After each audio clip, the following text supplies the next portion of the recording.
bueno que están con nosotros. Muchísimas gracias por acompañarnos. Estamos en el camino del Señor para platicar el día de hoy con todos ustedes, esperando desde luego que estén de la mejor manera posible, bendecidos, y que nos acompañen un ratito el día de hoy adentrándonos en nuestra fe por los caminos del Señor. Mi querido Edgar Zúñiga, te saludo con gusto. ¿Cómo estamos? Un placer nuevamente de estar aquí, muy contento y muy feliz.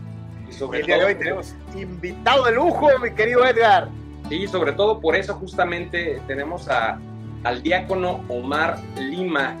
Es un diácono que tengo la fortuna y dicha de poder compartir con él en la comunidad donde estoy sirviendo actualmente, que es San Antonio de Padua. Ahí está dando su servicio diaconal. Pues encantado primero de tenerlo y después de poder compartir un momento con él. Diácono, bienvenido En el Camino del Señor. ¿Qué tal? Un gusto, Carlos, Edgar, gracias por la invitación, feliz de estar con ustedes. Saludos a todos los que nos siguen en las diferentes plataformas también. Y aquí sí nos vemos obligados a plantear la pregunta casi obligada, porque es una persona joven. Muchas veces existe esta concepción de que, híjole, el diácono ha de ser una persona mayor. No, platícanos un poquito, diácono, cómo se da esta situación del diaconado, qué es y cómo nos acercamos a la idea del diácono, haciendo referencia a la figura sacerdotal, por ejemplo. Sí, claro, el diácono es una figura que está presente en la estructura de la iglesia y, bueno, cabe mencionar que hay dos tipos de diáconos. Son aquellos varones bautizados que han recibido el sacramento del orden sacerdotal en su primer grado. Por lo general, cuando un joven entra al seminario por debido a la vocación sacerdotal, antes de ser ordenado sacerdote, es ordenado diácono en el mismo sacramento del orden sacerdotal en el primer grado.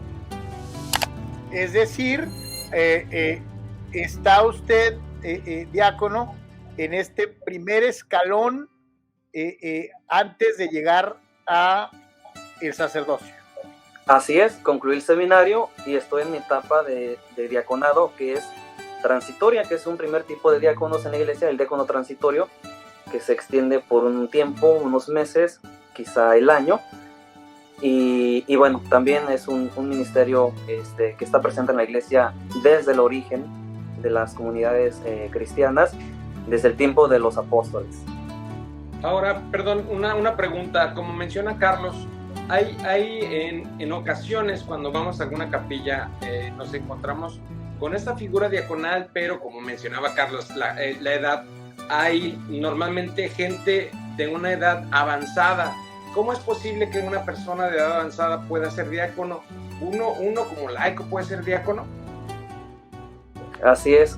Bueno, por lo general, cuando un joven entra al seminario y está en vías del sacerdocio, antes de la ordenación sacerdotal como tal, es ordenado diácono. Pero hay otro tipo de diaconado en la iglesia, que es el diaconado permanente, al que aspiran los laicos que llevan una vida, de espiritualidad, que tienen que tener una preparación también, incluso que estén casados. Es un requisito, ¿verdad?, para el diaconado permanente, estar casados, de una edad madura, con cierta estabilidad en la vida, y que estén dispuestos a prestar un servicio dentro de la iglesia. De manera que vamos a encontrar en algunas comunidades parroquiales hombres, digamos, de edad madura, casados, y que los van a ver con, fíjense, este distintivo sacerdotal, el alzacuellos, y los van a ver prestando un servicio no como sacerdotes, pero sí como diáconos que tienen funciones específicas dentro de la iglesia. Ha pasado por allí que algunos fieles ven al diácono mayor, ¿verdad?, de edad madura, un hombre, y van a verlo a veces con su esposa, ¿verdad? Y hay personas que, vamos, se quedan sorprendidos, ¿verdad? Primer impacto, vamos, el padre tiene esposa, y no saben que es el diácono permanente, que es un hombre, es un laico, ¿verdad?, que se ha consagrado en el primer grado del orden sacerdotal para servir como diácono. Por eso lo vemos, vamos, de edad madura.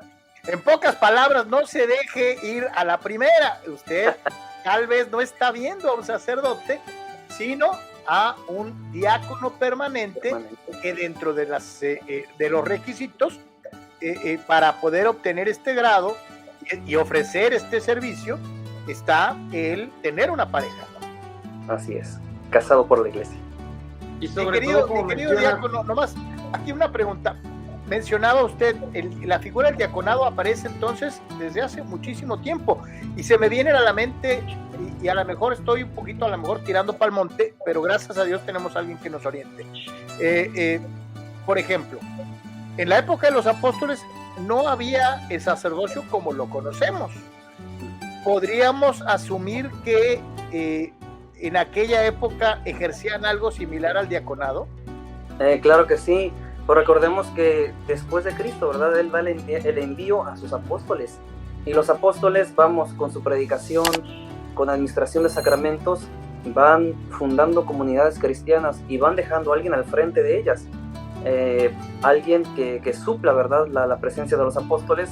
Y también fue necesario que, aparte de la figura de los apóstoles que se dedicaban a la evangelización, a la enseñanza, al culto eucarístico, tener a hombres dedicados al servicio, porque la presencia, hermanos, fíjense, de la Iglesia Católica, de la misión de los apóstoles, además de la predicación, de la enseñanza, el culto litúrgico es también la caridad lo que distingue al cristiano. De manera que en la Iglesia Católica no se entiende, vamos, sin el servicio a los más necesitados. Por eso en la época de los apóstoles instituyeron este ministerio, la figura del diácono, que era alguien que se iba a dedicar al cuidado del servicio de la iglesia, a los pobres, a los enfermos, a los huérfanos, a las viudas, a los más vulnerables, vamos, de la sociedad, porque el cristianismo no se entiende solamente en una espiritualidad aislada de la realidad, y el diácono encarna ese servicio concreto dentro de una comunidad, incluso administrando los bienes destinados a los hermanos en necesidad. Por ello fue necesario la figura del diaconado instituido. Lo encontramos por vez primera en la Biblia, allí en el Nuevo Testamento, en el libro de los Hechos de los Apóstoles, en el capítulo 6. O sea, que no estaba tan errado, diácono. Gracias No, por aclarármelo para y recordármelo de una u otra manera, y para que nuestros amigos sepan desde cuándo se viene ejerciendo esta tan importante función en nuestra iglesia de una u otra manera. ¿Cómo ha sido el camino, Omar, para llegar a esta etapa previo a terminar tu discernimiento rumbo al sacerdocio, o cualquier otra situación que decidas en tu vida personal? ¿Cómo ha sido el camino al diaconado? Claro, vamos, pues es una pregunta muy interesante, ¿saben? En lo personal, como toda vocación, es un misterio, desde luego que es un misterio. Cuando yo sentí el llamado a la vida sacerdotal, debo admitir que no estaba tan ligado a la iglesia, ni en ningún servicio, vamos, nada de liturgia. Estaba en una experiencia de universidad, cuando experimento el llamado, la verdad, con mucha ignorancia sobre mi propia fe, sobre la fe que mi familia vivía de algún modo. Y es allí, ¿verdad?, que en el año 2012 han sido 10 años dentro del seminario, discernir, estudiar y ahora servirle a Dios en el ministerio del diaconado. Pienso que es un camino de crecimiento, porque hay algo importante que aprendimos en el seminario, que no solamente entenderlo como peldaños, grado 1, 2, 3, sino entender que el diaconado es un servicio digno de valorar en sí mismo, dedicado al servicio, no como el sacerdote, lo vemos siempre en la liturgia confesando. El diaconado está inserto en la vida de la iglesia, sirviendo, ¿verdad?, en la caridad, presente en la liturgia, ligado siempre al obispo, Y en mi camino ha sido, vamos, de gran aprendizaje, conocer más de mi fe, cosas que a nivel humano uno debe madurar como cualquier etapa, y un itinerario muy bello para mí, de que ahora estoy en el diaconado, valorarlo en su propia naturaleza, porque cuando aún uno sea ordenado sacerdote, nunca deja de ser uno diácono, ni el mismo Papa, fíjense.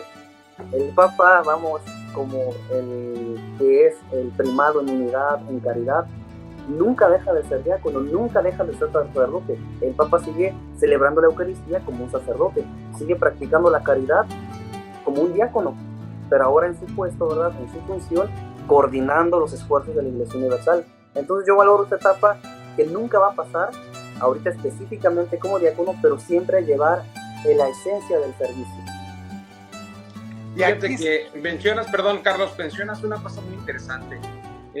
Ya mencionábamos en el capítulo anterior, donde cada uno de nosotros ha sido llamado a este camino del Señor, pues de una forma muy, muy extraña, o no extraña, vamos, caray. Sabemos que el Señor vino por la gente necesitada, no por los sanos, y eso es lo que ha predicado en estos días el Evangelio dominical. Entonces es curioso cómo a veces los caminos tan escabrosos te llevan y te acercan al Señor. En mi caso yo conté mi iniciación un poquito en el capítulo pasado. Carlos también en la búsqueda del Señor, bueno, pues llegó y sigue. Y quién lo viera a aquella persona eufórica, narrando deportes, apasionado, ahora en un lado completamente diferente, ¿no? Yendo de la mano del Señor. Es muy agradable, es muy bonito ver cómo a final de cuentas esas sendas se van uniendo y caen en algo maravilloso que no tiene una explicación. Este camino del Señor es tan maravilloso, tan lleno de gracias y dones que, caray, pasaríamos programas enteros hablando de la misericordia y del amor de Dios. Diácono, ahorita dijo algo muy importante el buen Edgar, pero ¿qué le parece si lo invito a vivirlo, lo que nos dijo, pero musicalmente? Claro que sí, es una forma muy bella de espiritualidad, de reflexión. Efectivamente, y ¿saben qué? Lo más curioso de todo, y por si usted no lo sabía, y si apenas se está familiarizando con el camino del Señor, quienes aquí estamos, tenemos diferentes maneras de ofrecer un servicio. Yo formo parte de la Orden Franciscana Seglar. El caso del diácono ya nos platicó, que por cierto, ahorita viene una pregunta muy interesante para él al regresar de el servicio que presta Edgar Zúñiga. Vamos a ver esto y regresamos aquí en el Camino del Señor.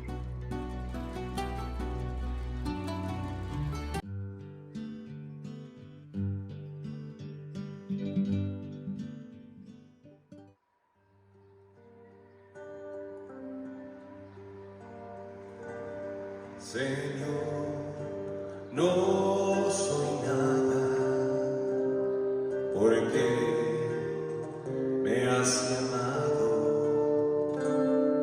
Han pasado por mi puerta y bien sabes que soy pobre y soy débil, porque te has fijado en mí. Me has seducido, Señor, con tu mirada. Me has hablado al corazón y me has querido. Es imposible conocerte y no amarte. Es imposible amarte y no seguirte. Me has seducido, Señor.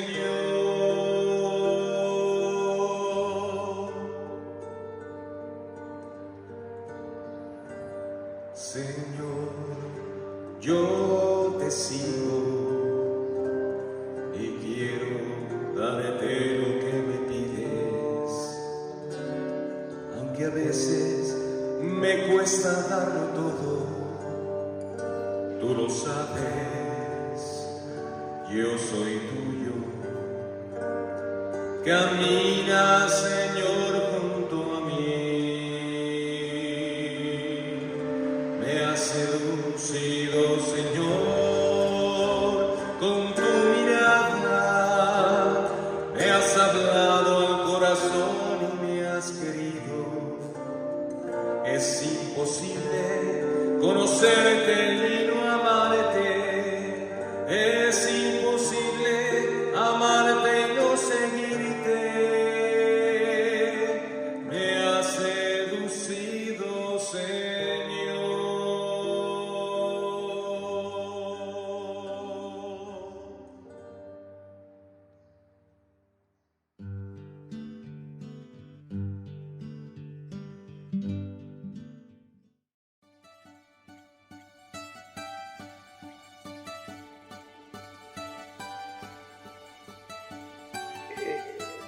Bueno, así que ahí está el buen Edgar. Muchas felicidades. Está muy bonita la canción y me llamó mucho la atención la frase: es imposible conocerte y no amarte. Y yo creo que hasta cierto punto explica mucho lo que decías antes de irnos al video, de cómo el Señor te seduce y te invita. Y una vez que estás adentro, quieres más y más y más y más, ¿no?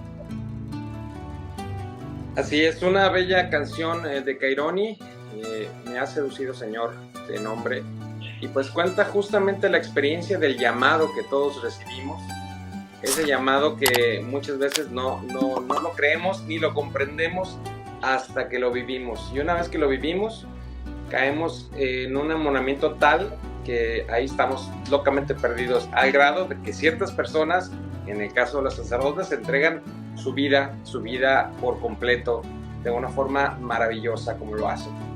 Vamos a ir a una pausita de 1 minuto y regresamos a seguir platicando con el diácono Omar Lima. Estás en el camino del Señor.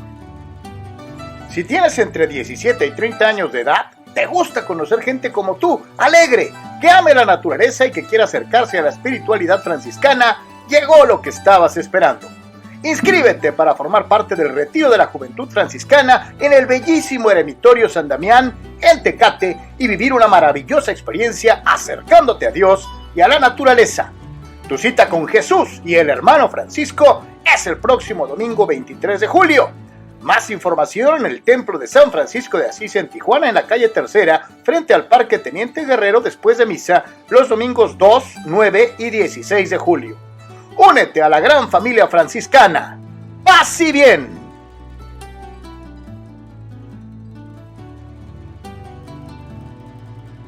De regreso en el camino del Señor, y bueno, pues ahí está el mensajito también. Si eres joven, te interesa acercarte a la espiritualidad franciscana, que es algo maravilloso, ojalá y quienes lo vean se animen. Todavía hay tiempo para participar en la Juventud Franciscana, que está a la vuelta de la esquina.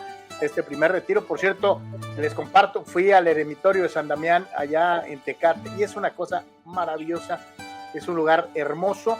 Curiosamente, en la parte superior del eremitorio es solamente para personas consagradas, es decir, religiosos, sacerdotes, que van a pasar un encuentro a solas con el Señor, como lo hacía el propio Jesús, yéndose a lugares solitarios a estar con su Padre. Y en la parte de abajo, que es en donde va a ser el retiro, es el Rancho San Francisco, que es un lugar también hermoso, que vale la pena visitar, y que les prometemos muy pronto iremos a hacer una historia en relación a ese hermoso lugar entre Tecate y Ensenada. Un día de estos, diácono, lo vamos a invitar para allá, ya verá. Ah, claro que sí. ¿Qué hace un diácono? Porque ahorita ya platicamos de la historia, un poquito del llamado, desde cuándo. ¿Qué hace un diácono? Sí, el diácono es una figura vinculada profundamente con el obispo. Digamos que el obispo, como se decía antiguamente, tenía 2 manos. Recordemos lo que hemos dicho, los sacramentos, la predicación, y al mismo tiempo el servicio a la caridad, esta acción de la iglesia que debe tener en su naturaleza de ser iglesia, de ser caridad, fraternidad, una incidencia social. Al diácono antiguamente se le consideraba como la lunga manus, ¿ok? La mano larga del obispo, una de las manos del obispo, uno de los presbíteros dedicados al culto litúrgico, ¿verdad? En la Eucaristía, especialmente lo que distingue a un sacerdote, la confesión, y la otra, el diácono, que se dedicaba al servicio de los más necesitados en la sociedad. El diácono vinculado al obispo es su representante, su enviado, colabora con el obispo para que viva la caridad en la iglesia, en la presencia de una sociedad, de una comunidad. Y también el diácono lo van a ver sobre todo en las celebraciones solemnes, cuando está el obispo. El diácono es el que está justamente a la derecha del obispo en la celebración litúrgica, sirviéndole en la liturgia. El diácono, si bien no eminentemente consagra como el sacerdote, el diácono es una figura ligada a la palabra de Dios. Lo fuerte del diácono, además de la caridad que hemos dicho en sus diferentes manifestaciones, es la lectura, la proclamación de la palabra de Dios. Por eso en la liturgia lo vemos a él proclamando el evangelio. Al diácono está muy unida a la función de la catequesis, de la formación. Al diácono está muy vinculado a la administración de diversas tareas dentro de la diócesis. En mi experiencia personal también, nuestro señor arzobispo me ha solicitado algunos servicios específicos dentro de la diócesis, y el gusto desde luego de servir en mi parroquia con el párroco, en comunión con el obispo, en el proyecto de pastoral de la parroquia. Y lo decíamos en algún momento y cuando platicábamos, ¿te acuerdas, Edgar? Hay algunas cosas que el diácono no puede hacer, ¿no? Efectivamente, como son consagrar, si no me equivoco, diácono. ¿Alguna otra cosa? Bueno, pues obviamente confesar, tampoco puede confesar un diácono. ¿Por qué no pueden hacer esas dos cosas? ¿Nos puede explicar? Sí, cuando se define qué es el sacerdote de manera tradicional en la cuestión dogmática, dice que el sacerdote es alguien que se le impone en las manos, la expresión latina es ad sacerdocium, con el fin de celebrar la Eucaristía, de celebrar el sacrificio incruento, el mismo sacrificio de Cristo en la cruz, hacerlo presente. Es lo propio del sacerdote, pero en el caso del diácono dice se le impone en las manos ad ministerium, para el servicio. Entonces la distinción, está en las funciones de ambos, ¿ok? La iglesia ha reflexionado y dice, ni uno es más digno que el otro, como los bautizados, el laico y los ordenados, los ministros ordenados, dicen, ante Dios todos son la misma dignidad, porque son hijos de Dios.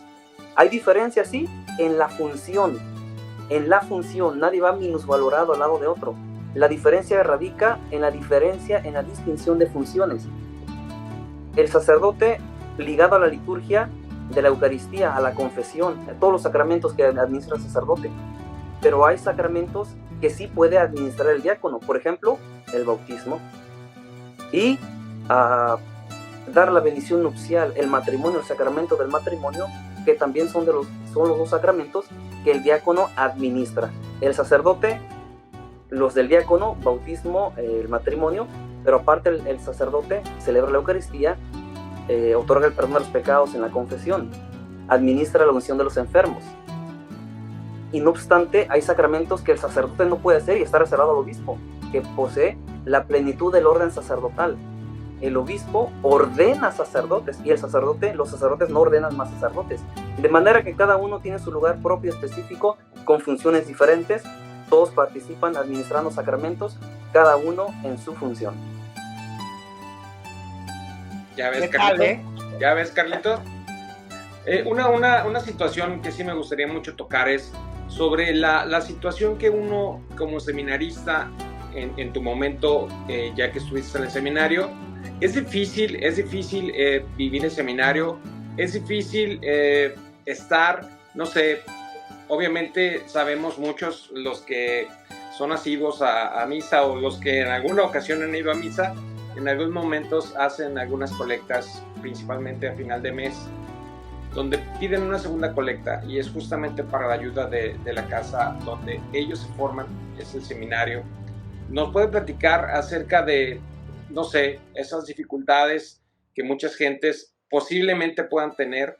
Y esto con el fin de poder ser nosotros laicos generosos. Si no tenemos esa generosidad, no vamos a tener sacerdotes. Y si no tenemos sacerdotes, que Dios nos ampare. Entonces, es algo que muchas veces preferimos irnos a comprar cualquier cantidad de tonterías, pudiendo aportar, siendo generosos de corazón, siendo generosos y no nada más económicamente, porque yo creo que la primera ayuda que podemos ofrecerles es justamente la oración. Así que nunca está de más pedir por nuestros seminaristas, así como por nuestros sacerdotes, para que el Señor los ilumine y los guíe en este camino tan sinuoso que en algunas ocasiones pues, nos pone. Y por nuestros diáconos. Digo. Sí, claro. Que mi experiencia del seminario ha sido fascinante. Cuando a mí me preguntaban en el seminario, ¿cómo es el seminario? Pues son jóvenes que se dedican a estudiar, jóvenes que se dedican a ajustar la personalidad de acuerdo a una madurez humana que se requiere para un ministerio de esta naturaleza. Pasamos por muchos filtros, la verdad, debo de admitirlo, dirección espiritual, incluso procesos de acompañamiento psicológico, vamos. Es parte de los protocolos que se nos piden a nosotros, cumplir con los estudios académicos que tienen las exigencias propias, yo puedo decirlo, de nivel licenciatura que existen en las universidades. Hay que hacer exámenes, hay que estudiar, hay que hacer tareas, todo eso. Dificultades, vamos, fíjense que claro que hay hermanos seminaristas que experimentan dificultades. Cuando uno responde a Dios, dedicando su vida a estudiar, a prepararse para el ministerio sacerdotal, eso implica también un gasto. Estar en el seminario implica una colegiatura. Hay hermanos seminaristas que han experimentado, en razón de dar la respuesta de Dios, de seguirlos, que a veces son rechazados por la familia que dice, si te vas al seminario, olvídate de la familia. Y es real casos, vamos, en donde cuando alguien ingresa al seminario, aunque uno ya fuese independiente, fuera trabajando, pasa a depender nuevamente de la familia para estar en el seminario. Entonces, la colegiatura y los artículos que se requiere, ¿verdad?, para todos los momentos, desde artículos de higiene personal. Yo verdaderamente doy gracias a Dios porque en el seminario he experimentado la divina providencia. Hay hermanos, ¿verdad?, que han sido becados, que no han tenido las posibilidades de cubrir una colegiatura. Y otros, ¿verdad?, cuando hay donaciones al seminario. Una vez, algo muy curioso, llegó una donación, llegan donaciones como de despensa, y bueno, una vez llegó una donación de papas, recuerdo, eran cajas de papas, como un palet de cajas, no sé qué han enviado, un palet con papas, y esa semana fue desayunar papas, cenar papas, las papas en distintos menús. En fin, se experimenta la providencia en eso. Cuando llegan balones, como niños. Diácono, se empapó. Claro que sí, literal. Cuando llegaban donaciones para deportes, balones, como niños, encantados que hay balones nuevos para el fútbol, para el básquet, etc. Se experimenta la misericordia, hay necesidad, claro que sí, pero cuando uno se entrega a Dios, vemos que Dios, si uno se ocupa de las cosas de Dios, Él suple lo demás. Como dice el Evangelio, ¿verdad? Dedicarse, ¿verdad?, al reino de Dios y a su justicia, y lo demás es por añadidura. Y sí ocurre, yo puedo decir que sí ocurre. Agradecemos a todos los laicos que hacen esta aportación en nuestra arquidiócesis, una colecta mensual al seminario para apoyar en los gastos, que es una forma, el apoyo económico, pero sobre todo nos sirve más la oración de quienes interceden por las vocaciones, pidiendo las vocaciones que nos sostienen a nosotros también en nuestro caminar. Dicen por ahí, ¿no?, que no te afanes, y nos daba el ejemplo nuestro Señor de los pajaritos, ¿no?, de que no chambean, no ciegan ni siembran, pero siempre tienen la comidita al alcance, ¿no? La providencia siempre está con ellos. ¿Qué sigue, diácono, ahorita? Es un año de servicio, más o menos, lo que nos mencionaba. ¿Cuáles son los planes de Omar Lima hacia adelante?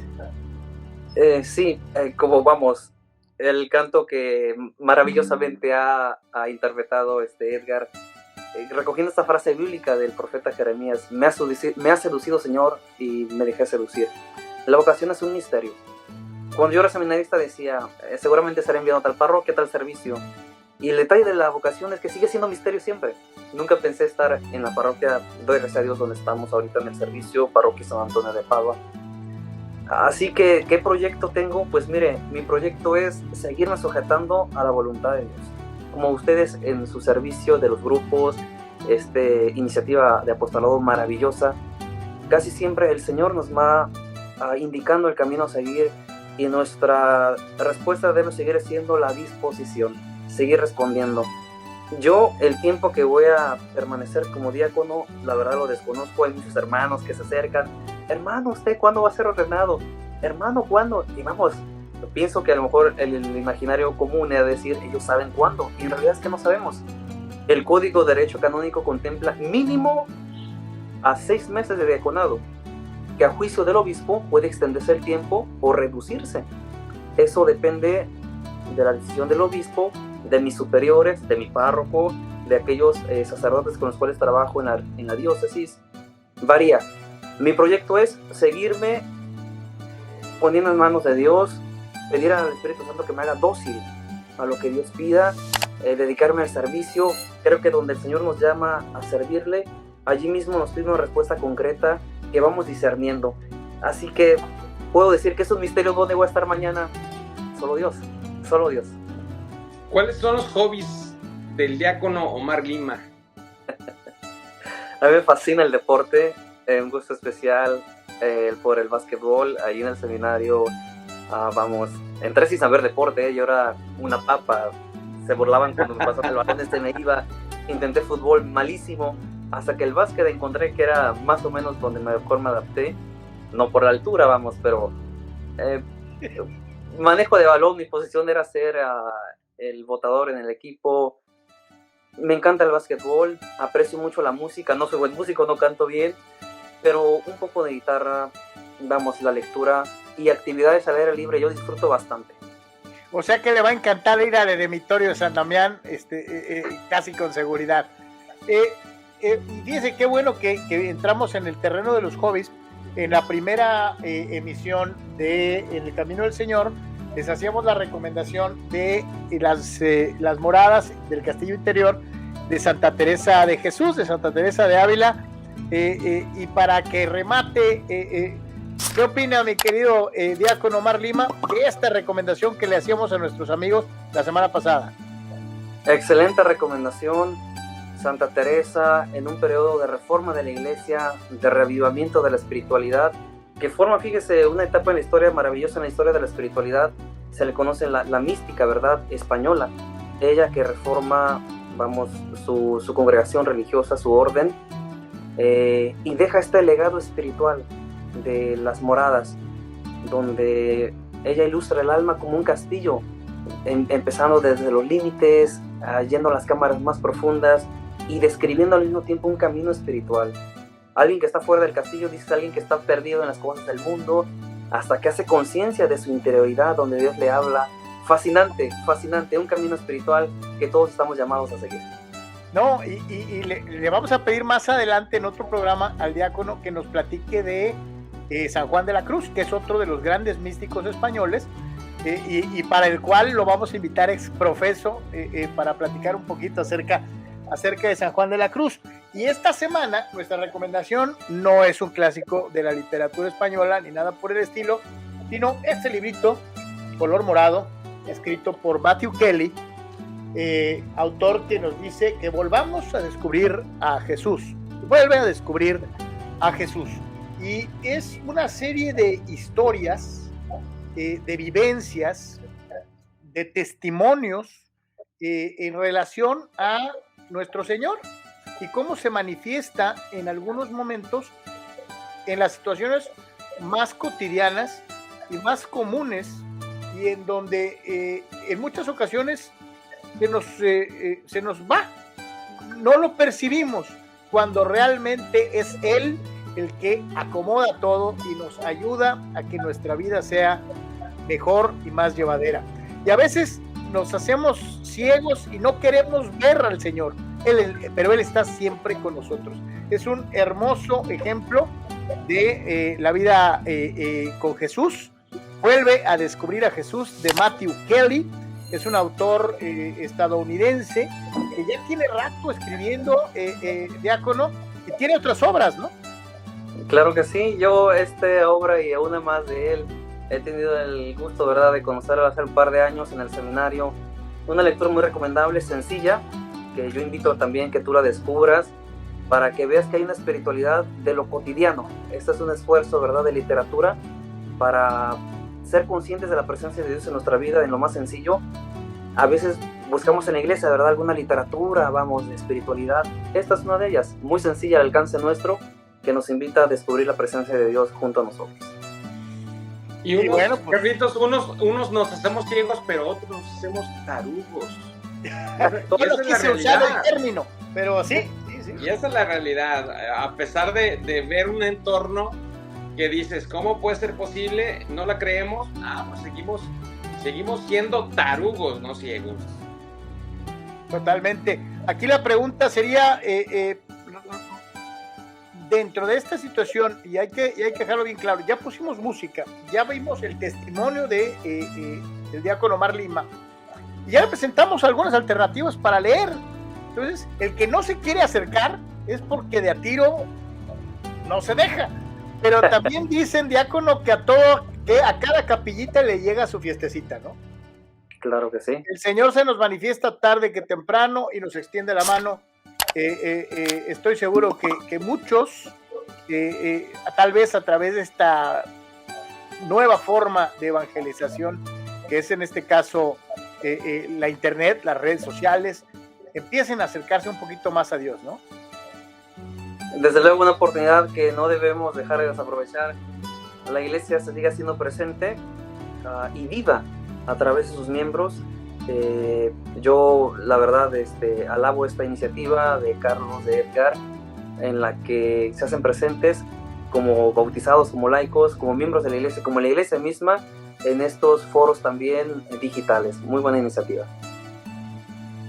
Y bueno, pues yo simple y sencillamente, no sé, mi querido Edgar, si se nos quede algo en el tintero, porque nos quedamos con un montón de temas y un montón de cosas, pero ojalá que Omar nos vuelva a acompañar muy pronto. Ya lo invité a que nos haga su reseña literaria de San Juan de la Cruz, pero para que nos siga platicando de su servicio y todo lo que se hace por parte de alguien que muy seguramente, un poquito más adelante, mi querido Edgar, tú ya le dices padre, y yo espero que muy pronto también tenga que decirle padre Omar. Claro que sí, Dios mediante, pidiendo a Dios también mi perseverancia, mi adhesión fiel a Cristo, coherente, una forma de vida muy bella, yo puedo decir, en ese tiempo del ministerio, y apoyados por los laicos, por los bautizados, que son la iglesia viva de Dios en estos tiempos. Ya no lo voy a dejar ir, porque la vez pasada que nos sentamos a platicar me contó una anécdota, y tú, Edgar, me la habías referido. Ya hace rato Omar nos había platicado como que no estaba así, como que no, pues no, sí me gusta, pero no. Y se dio el llamado, y no fue únicamente a ti en tu casa, Omar, también fue para más integrantes de tu familia. Oh, sí. La verdad que me da risa esa etapa de mi vida, que trato de valorar de una forma diferente. He estado lejano de la iglesia, pues en la adolescencia. Yo recuerdo una anécdota que he contado en otros espacios, es de cuando tuve la edad de 9 años, cuando los niños van a catecismo. Mis papás me han hecho ese mandato también. No sé si en mi rebeldía, no sé, o culpa de mis papás, también en parte, algo compartido. No me hicieron ir al catecismo, vamos. Y así duré toda mi adolescencia alejado de la iglesia. Recuerdo que mi hermana mayor, que me lleva 2 años, desde adolescente expresó su deseo de ser religiosa. Pues toda mi familia, mi hermano, mi hermana, yo le echamos carrilla, ¿verdad? Que la monjita y que bla. Y yo debo admitir que era un crítico mordaz de la iglesia. Para mí la iglesia era la última opción en mi vida, ni figuraba en mi panorama. Cuando yo me voy al seminario, fue difícil explicar a mis papás mi deseo, porque me decían, ¿tú? Y yo le dije, mamá, papá, la verdad no sé cómo explicarles esto. ¿Pero qué te pasa? Es que Dios me habla. ¿Escuchas voces? No escucho voces, no estoy bajo el efecto de ninguna sustancia. No puedo explicarlo, van a decir que enloquecí, pero solo sé que debo ir. Entonces fue muy difícil para mis papás aceptarlo. Mi hermana al inicio de que ha terminado, al inicio de la universidad ya, bueno, se graduó de la preparatoria, mi hermana dijo, quiero irme de religiosa. Mis papás, no, termina la licenciatura y te vas. A todos se nos olvidó, la tomamos a broma. En el tiempo en el que yo estaba en mitad de la carrera, una respuesta impetuosa, vamos, en un desplante mío, me fui al seminario porque yo no aguantaba más. 1 año duré discerniendo, como dices Jeremías, un fuego dentro de mí que yo intentaba apagar y no podía. Y dije, no puedo más, me voy al seminario. Mi hermana concluye la universidad 1 año después de que yo entré al seminario y se va al monasterio. Efectivamente llegó con mis papás, papá, me gradué, mi título, y se fue al monasterio. Todo lo habíamos olvidado porque el deseo de adolescente de ella nunca más lo volvió a expresar, pero como que lo fue albergando en su corazón. Sorprendió a mí, ¿verdad?, que yo era enemigo de la iglesia prácticamente, y me voy al seminario, y mi hermana mantuvo su ideal, su deseo, y se ha ido también al monasterio de vida contemplativa. Actualmente ella es adoratriz del Santísimo Sacramento. Ahí es lo que tú mencionas, que los caminos del Señor son completamente misteriosos. Así es. Digo, ahí está, es otro testimonio vivo, algo muy, muy importante. Y les habíamos mencionado, ya que salió ahorita a colación, precisamente esta situación, le recordamos a todos los amigos que el próximo domingo, si no me equivoco, el próximo domingo va a haber un evento con los hermanos adoradores del Santísimo Sacramento en el monasterio de Rosarito. Es un picnic, así lo denominaron los hermanos. Saludos, Roberto, saludos a todos los que están por allá, para recaudar fondos, porque ellos están construyendo su capilla, y nos daría muchísimo gusto que muchos de nuestros amigos se dieran una vueltita y que conocieran el trabajo que están realizando estas religiosas, para tratar de hacerse de esta instalación, de este centro de adoración, en el que ojalá y que muchos podamos participar de una u otra manera, dentro de lo que es precisamente en Rosarito, México. No sé si sea la misma congregación o sea otra distinta, en donde está tu hermana. Sí, es efectivamente la Orden de Adoratrices Perpetuas del Santísimo Sacramento, justamente en la ciudad de Rosarito, Colonia Aztlán. El monasterio, todo monasterio es dedicado a la Virgen o a Nuestro Señor. El monasterio ahí de Rosarito se llama el Monasterio de la Asunción de María. Ahí efectivamente, mire qué providencial, están en construcción de la capilla. Siempre un monasterio es un foco de espiritualidad para una comunidad y un proyecto que trae luz y que trae mucho bien a una comunidad. Y los invitamos a que escuchen esto con el hermano Roberto. Construcción de nuestra capilla. Estamos organizando un picnic en el monasterio en Playa de Rosarito, Baja California, para construcción de nuestra capilla. Va a ser de 12 de mediodía del sábado 15 a 6 de la tarde. Están 250 pesos por persona adulta y los niños 150. Hacen de comer estos hombres, estos monjes, hacen de comer maravillosamente. Los tamales que hacen son una cosa maravillosa. La cochinita pibil es extraordinaria. Y todo eso, todas esas delicias culinarias las van a tener al alcance de todos este próximo domingo, para que la gente que quiera ayudar, que quiera animarse para la construcción de esta capilla, pues ahí está la invitación de parte de los hermanos adoradores del Santísimo Sacramento. Omar Lima, muchísimas gracias, mil bendiciones. Gracias a ustedes por la invitación. Un buen proyecto de evangelización, de acercar la fe a todos nuestros hermanos que están en las diferentes plataformas. Bendiciones. Muchas gracias. Los invitamos a que nos sigan en Facebook, en YouTube, en Instagram. Compartan la información, compartan este mensaje de Dios, y claro, sugerencias son bienvenidas. Temas, personalidades, cualquier situación que llame al camino del Señor es completamente bienvenida. Para todos, muchísimas gracias por haber estado con nosotros en el camino del Señor. Paz y bien, nos vemos en la siguiente.